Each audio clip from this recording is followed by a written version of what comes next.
Assalamualaikum warahmatullahi wabarakatuh. Perkenalkan, saya Siti Mestia, Prodi Pendidikan Bahasa Arab semester 5 Lokal B. Pada video kali ini, saya akan menjelaskan langkah-langkah uji non-parametrik menggunakan aplikasi SPSS. Kita buka saja aplikasi SPSS-nya. Sebelumnya, saya akan menjelaskan apa itu uji non-parametrik. Uji non-parametrik adalah suatu uji dengan model yang tidak membutuhkan suatu parameter khusus dari populasi yang diamati. Beberapa asumsi yang berhubungan erat dengan uji statistik non-parametrik adalah bahwa pengamatan tersebut bebas dan variabel yang diamati kontinu.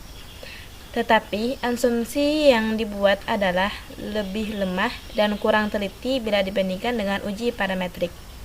Oleh karena itu, uji non-parametrik tidak membutuhkan tingkat ketelitian yang tinggi seperti uji parametrik.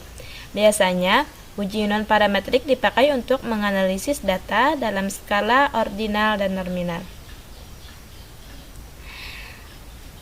Korelasi uji kendal tau merupakan statistik non-parametrik dengan skala pengukuran data sekurang-kurangnya data ordinal. Korelasi kendal tau digunakan untuk mengukur tingkat kesesuaian, yakni apakah ada perbedaan tingkat kesesuaian ranking antara dua variabel yang diamati. Contoh kasus uji korelasi kendal tau pada penelitian seorang peneliti yang ingin mengetahui apakah ada hubungan atau korelasi antara lokasi tempat dengan kepuasan nasabah pada koperasi simpan pinjam atau KSP Citradana. Untuk itu, peneliti membagikan kuesioner atau pertanyaan kepada 10 orang nasabah yang dipilih secara acak. Adapun tabulasi data jawaban 10 orang responden tersebut dapat dilihat pada tabel yang sudah kita dapatkan datanya. Ini keterangan kriteria penskoran jawaban responden untuk pertanyaan kuesioner pada variabel lokasi dan kepuasan nasabah adalah 1. Kalau 1 artinya tidak puas, diberi skor 1. Sangat tidak puas, skor 1. Untuk skor 2 tidak puas, skor 3 cukup puas, skor 4 puas, dan skor 5 sangat puas. Untuk langkah-langkahnya, kita kembali ke aplikasi SPSS.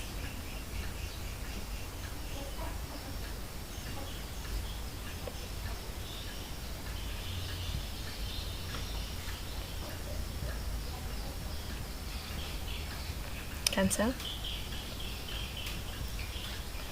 Ini untuk aplikasi SPSS. Kita masuk ke variable view. Pada name kita beri kode L dan kolom kedua adalah K. Selanjutnya pada desimal kita ganti dengan 0. Pada label kita beri keterangan label itu adalah lokasi dan K yaitu kepuasan nasabah.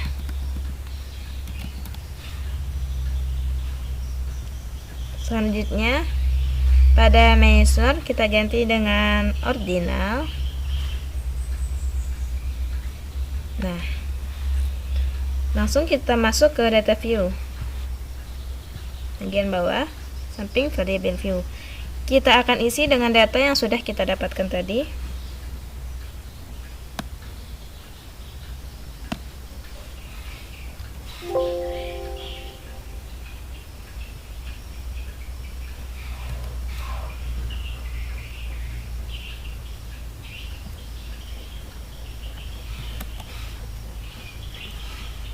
Selanjutnya,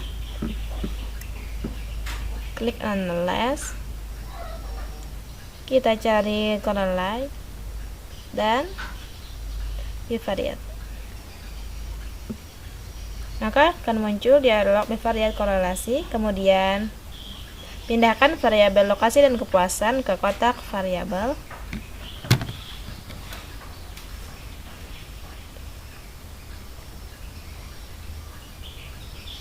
Lalu kita centang bagian kendal tahu B. Person, tidak. Thailand dan flex signifikan. Kita klik OK. Maka akan muncul output SPSS dengan judul non-parametric korelasi yang akan kita tafsirkan maknanya.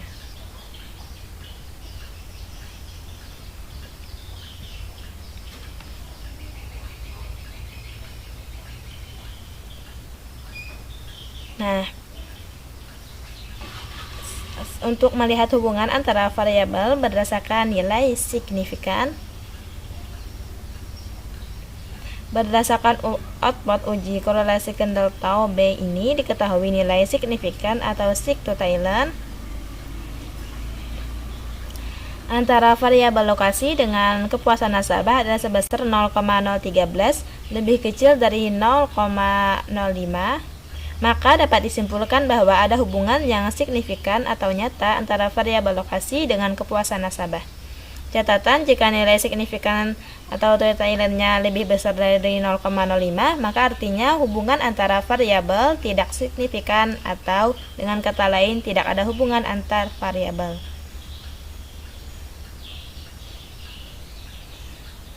Untuk keeratan hubungan antara variabel dalam korelasi kendal tau B, untuk memaknai tingkat keeratan atau kekuatan hubungan antar variabel ini, maka terlebih dahulu kita harus mengetahui kriteria tingkat keeratan hubungan dengan analisis korelasi. Menurut Jonathan Sarwono, kriteria tingkat keeratan hubungan atau koefisien korelasi antara variabel dalam analisis korelasi dapat dikategorikan sebagai berikut. A. Nilai koefisien korelasi sebesar 0,00 sampai dengan 0,25 artinya hubungan sangat lemah. B. Nilai koefisien korelasi sebesar 0,25 sampai dengan 0,50 artinya hubungan cukup. C. Nilai koefisien korelasi sebesar 0,51 sampai dengan 0,75 artinya hubungan kuat. D. Nilai koefisien korelasi sebesar 0,76 sampai dengan 0,99 artinya hubungan sangat kuat. E. Nilai koefisien korelasi antara 1,00 artinya hubungan sempurna. Berdasarkan tabel output uji korelasi kendal tau B ini, diketahui nilai koefisien korelasi atau korelasi koefisien antara variabel lokasi dengan kepuasan nasabah adalah 0,743. Dengan demikian, maka dapat disimpulkan bahwa hubungan antara variabel lokasi dengan kepuasan nasabah adalah kuat. Sementara tanda bintang menunjukkan hubungan yang terbentuk adalah signifikan pada angka signifikansi sebesar 0,05. Catatan, jika ada tanda bintang 2, maka artinya hubungan yang terbentuk signifikan pada angka signifikan sebesar 0,01. Yang ketiga, untuk melihat arah hubungan antar variabel dalam analisis korelasi, arah hubungan dilihat dari angka koefisien korelasi, apakah hasilnya bernilai positif atau negatif. Berdasarkan tabel output ini diketahui koefisien korelasi atau korelasi koefisien antara variabel lokasi dan kepuasan nasabah bernilai positif, yakni 0,743. Maka dapat disimpulkan bahwa ada hubungan yang positif antara variabel lokasi dengan kepuasan nasabah. Hubungan positif atau searah bermakna bahwa jika lokasi semakin nyaman atau memadai, maka kepuasan nasabah akan semakin meningkat. Mengacu pada ketiga prestasi dalam uji korelasi kendal tau B ini, maka kita dapat membuat sebuah kesimpulan bahwa hubungan antara lokasi dengan kepuasan nasabah pada koperasi simpan pinjam atau KSP Citra Dana adalah signifikan, kuat, dan searah. Sekian untuk uji kendal tau. Selanjutnya kita akan masuk ke uji Friedman.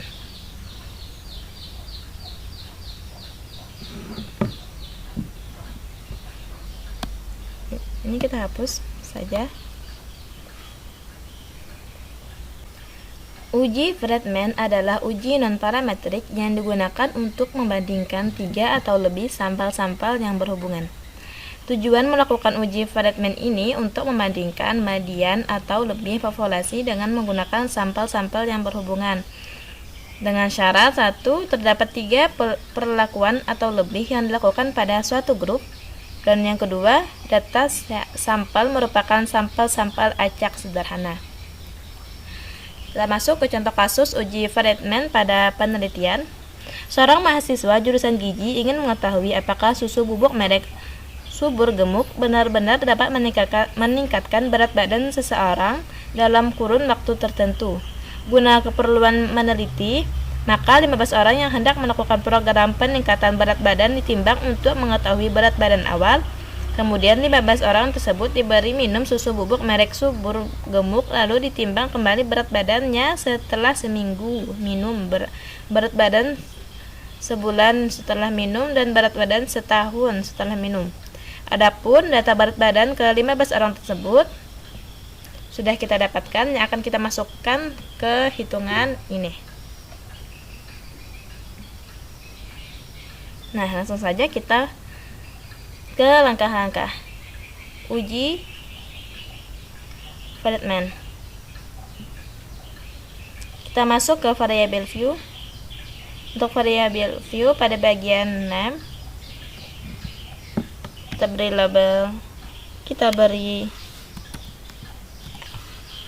kolom pertama itu awal, kolom kedua seminggu,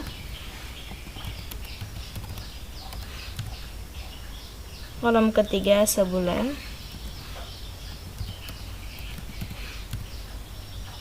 kolom keempat setahun. Nah, dan pada kolom desimal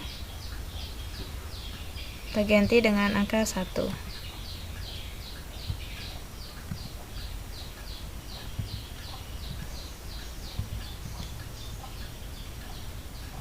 Untuk label, ini adalah BB, berat badan awal. Yang kedua, berat badan seminggu.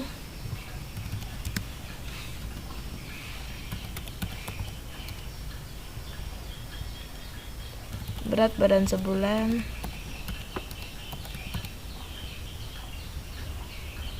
Dan BB, berat badan setahun.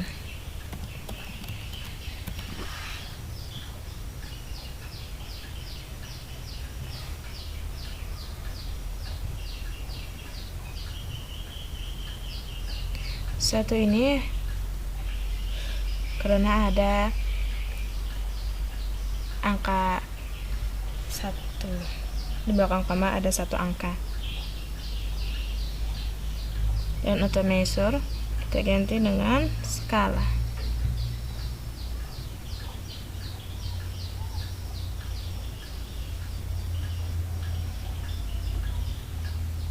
Selanjutnya kita masuk ke data view dan kita masukkan data yang sudah kita dapatkan tadi,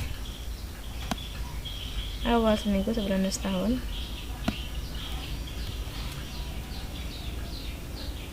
Kita masukkan ke SPSS.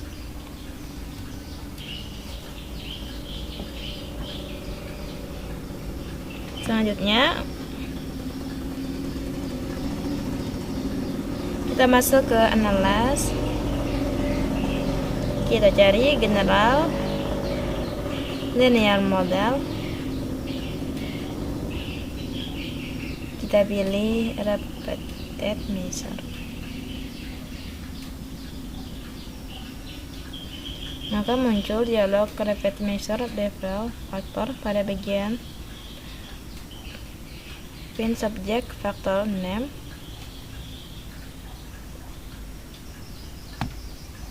Ganti tulisan faktor dengan waktu.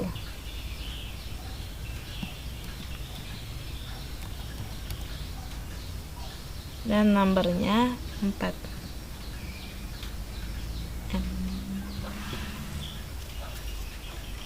Selanjutnya kemudian klik di file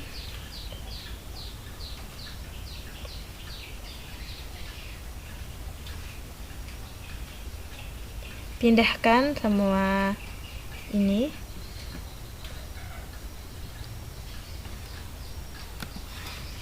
ke when to subject variable waktu. Selanjutnya klik save.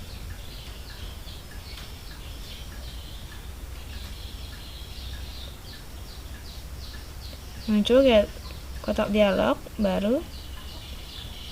Berikan tanda centang pada standardized dan continue.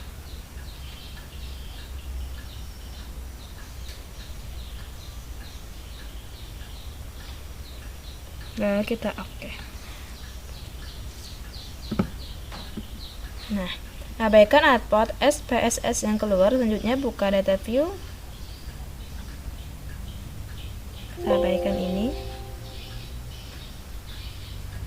Maka pada data view ada 4 variabel baru bernama JRE1 sampai JRE4. Inilah yang disebut dengan nilai standardized residual. Kemudian klik menu Analyze, pilih Descriptive Statistic, pilih Explore.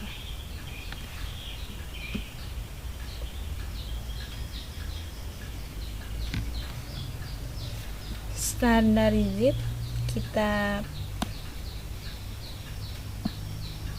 pindahkan ke dependent.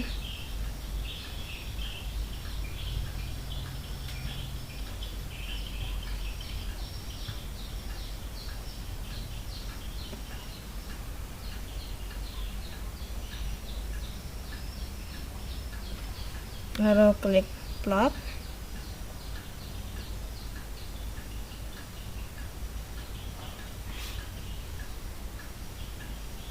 Ini sudah plot ya.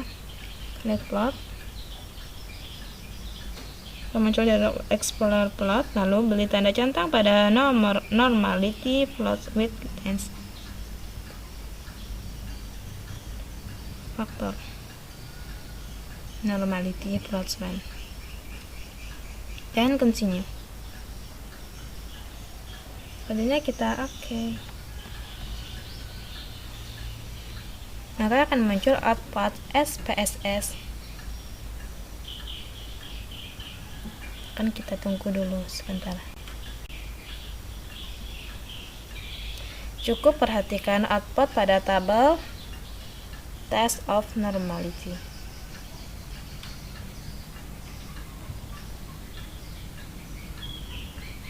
Test of normality ini. Pembahasan uji normality karena jumlah N yang dipakai dalam penelitian ini ada 15 atau DF15, ini 15. Maka pengambilan keputusan untuk uji normalitas pengacu pada nilai sig Sapro-Whorf. Sebaliknya, jika jumlah N lebih dari 50, maka mengacu pada nilai sig Kolmogorov-Smirnov. Berdasarkan tabel ini diketahui nilai sig standardized residual for awal sebesar 0,012, nilai sig standardized residual for seminggu sebesar 0,003, dan nilai sig standardized residual for sebulan sebesar 0,020. Karena nilai signifikansi ketiga variabel tersebut lebih kecil dari 0,05, maka dapat disimpulkan bahwa ketiga variabel standardized residual for awal, seminggu, dan sebulan adalah tidak berdistribusi normal. Sementara untuk nilai sig standardized residual for setahun sebesar 0,380 lebih besar dari 0,05, maka berdistribusi normal. Berdasarkan pembahasan uji normalitas ini diketahui bahwa ada 3 variabel yang memiliki nilai standardized residual tidak normal. Oleh karena itu, analisis data untuk penelitian ini sudah tepat, yakni menggunakan metode statistik non-parametrik dengan uji Friedman.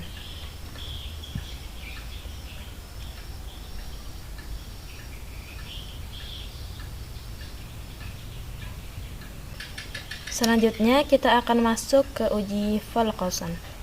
Uji Fulkerson adalah alternatif untuk uji T data berpasangan atau T-paired di mana pada uji Wilcoxon data harus dilakukan pengukuran atau ranking dan kemudian baru diproses.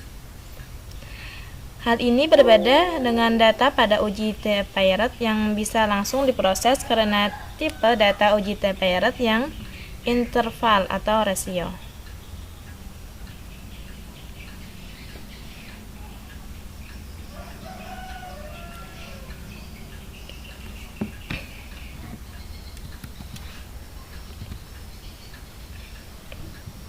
Nah, contoh kasus uji Wilcoxon, peneliti ingin mengetahui apakah terdapat pengaruh penggunaan metode pembelajaran kelompok terhadap hasil belajar matematika pada siswa SMP kelas 8A.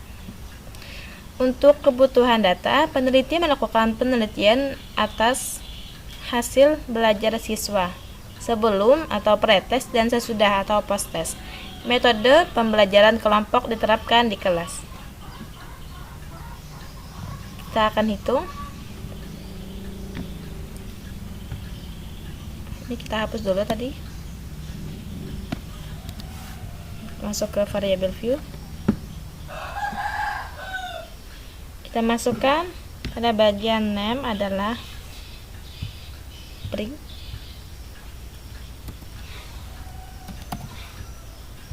Yang kolom kedua adalah post.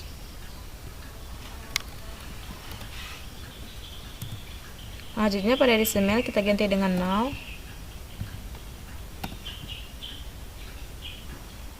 Pada label kita beri keterangan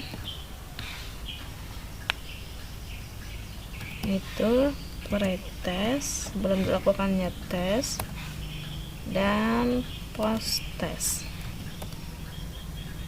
Sudah dilaksanakannya tes atau dengan dua kelompok sudah.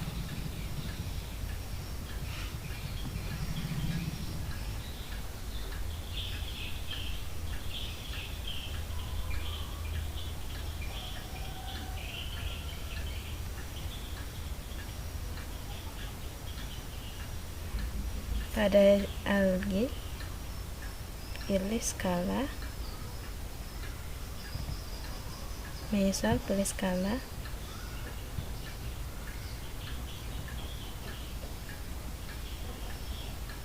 nah selanjutnya kita masuk ke data view. Kita masukkan data yang sudah kita dapatkan sebelumnya untuk pre-test dan post-test.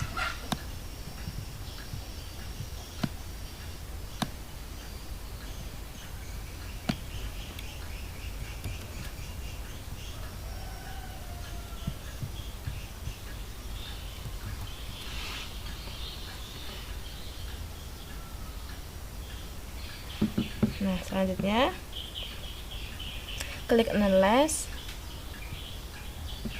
Kita cari non-parametric test. Ini dia. Terus kita pilih legendary, legend dialog. Terus dua relate sampel.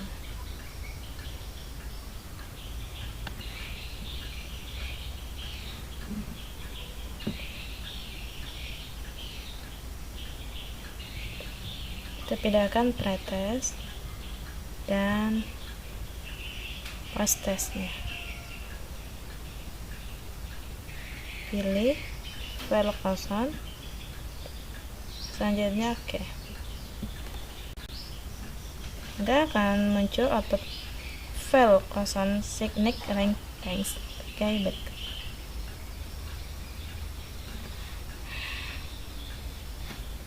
Output pertama atau range negatif 1 negatif rank atau selisih negatif antara hasil belajar matematika untuk pretest dan posttest adalah 0. Baik itu pada nilai n, mean rank maupun sum rank. Nilai 0 ini menunjukkan tidak adanya penurunan atau pengurangan dari nilai pretest ke nilai posttest. Kedua, positif rank atau selisih positif antara hasil belajar matematika untuk pretest dan posttest. Di sini terdapat 22 data positif yang artinya ke-22 siswa mengalami peningkatan hasil belajar matematika dari nilai pretest ke nilai posttest. Mean atau rata-rata peningkatan tersebut adalah sebesar 11,50, sedangkan jumlah ranking positif atau sum of rank adalah sebesar 253,00. 3. Tes adalah kesamaan nilai pretest dan posttest. Di sini nilai tes adalah 0,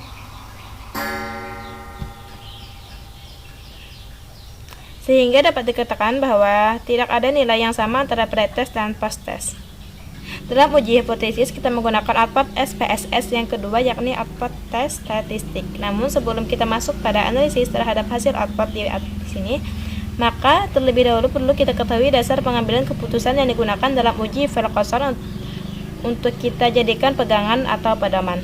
Dasar pengambilan keputusan dalam uji Ferguson, jika nilai asymptotic atau Thailand lebih kecil dari 0,05, maka HA diterima atau ada pengaruhnya.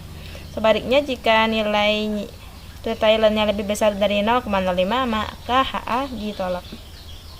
Berdasarkan output tes statistik di sini diketahui Thailand bernilai 0,000 karena nilai 0,000 lebih kecil dari 0,05, maka dapat disimpulkan bahwa HA diterima. Artinya ada perbedaan antara hasil belajar matematika untuk pretest dan posttest, sehingga dapat disimpulkan pula bahwa ada pengaruh penggunaan metode pembelajaran kelompok terhadap hasil belajar matematika pada siswa SMP kelas 8A. Selanjutnya, kita akan menguji korelasi rank Spearman.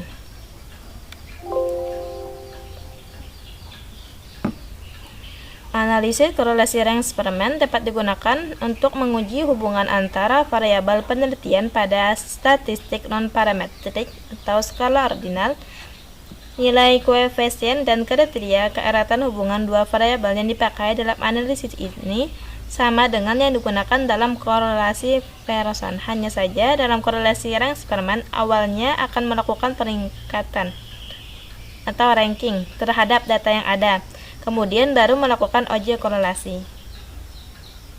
Sebagaimana yang sudah disampaikan bahwa korelasi rank Spearman merupakan bagian dari statistik non-parametrik. Oleh karena itu, dalam analisis korelasi ini tidak diperlukan asumsi adanya hubungan yang linear atau uji linearitas antara variabel penelitian.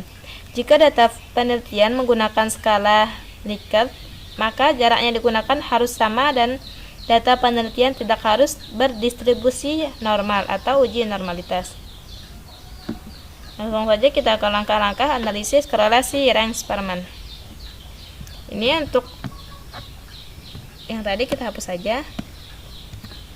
Nah, selanjutnya kita akan masuk ke variable view. Pada bagian 6 kita tulis X dan Y.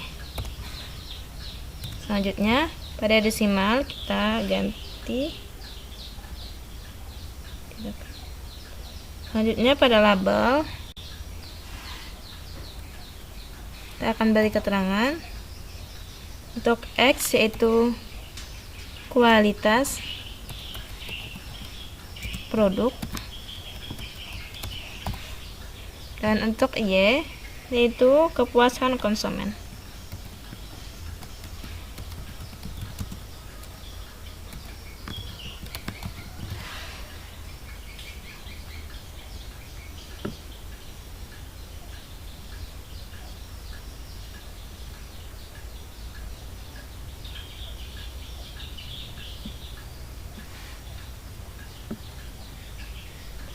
Kita klik variable view, data view. Selanjutnya kita akan masukkan data yang sudah kita dapatkan.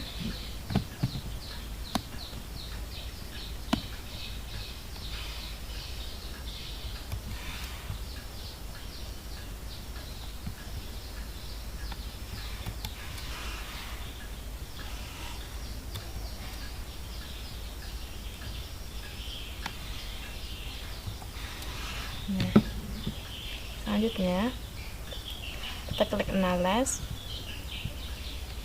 terus correlate, kita pilih bivariate, kita pindahkan ke variabel,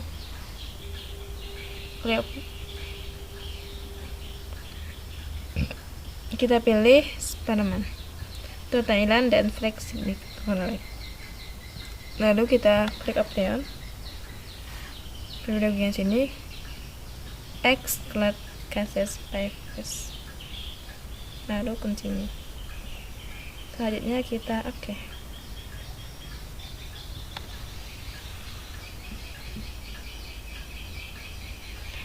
Melihat tingkat kekuatan atau keeratan hubungan variabel kualitas produk dengan kepuasan konsumen. Dari output ini diperoleh angka koefisien korelasi sebesar 0,838 bintang-bintang.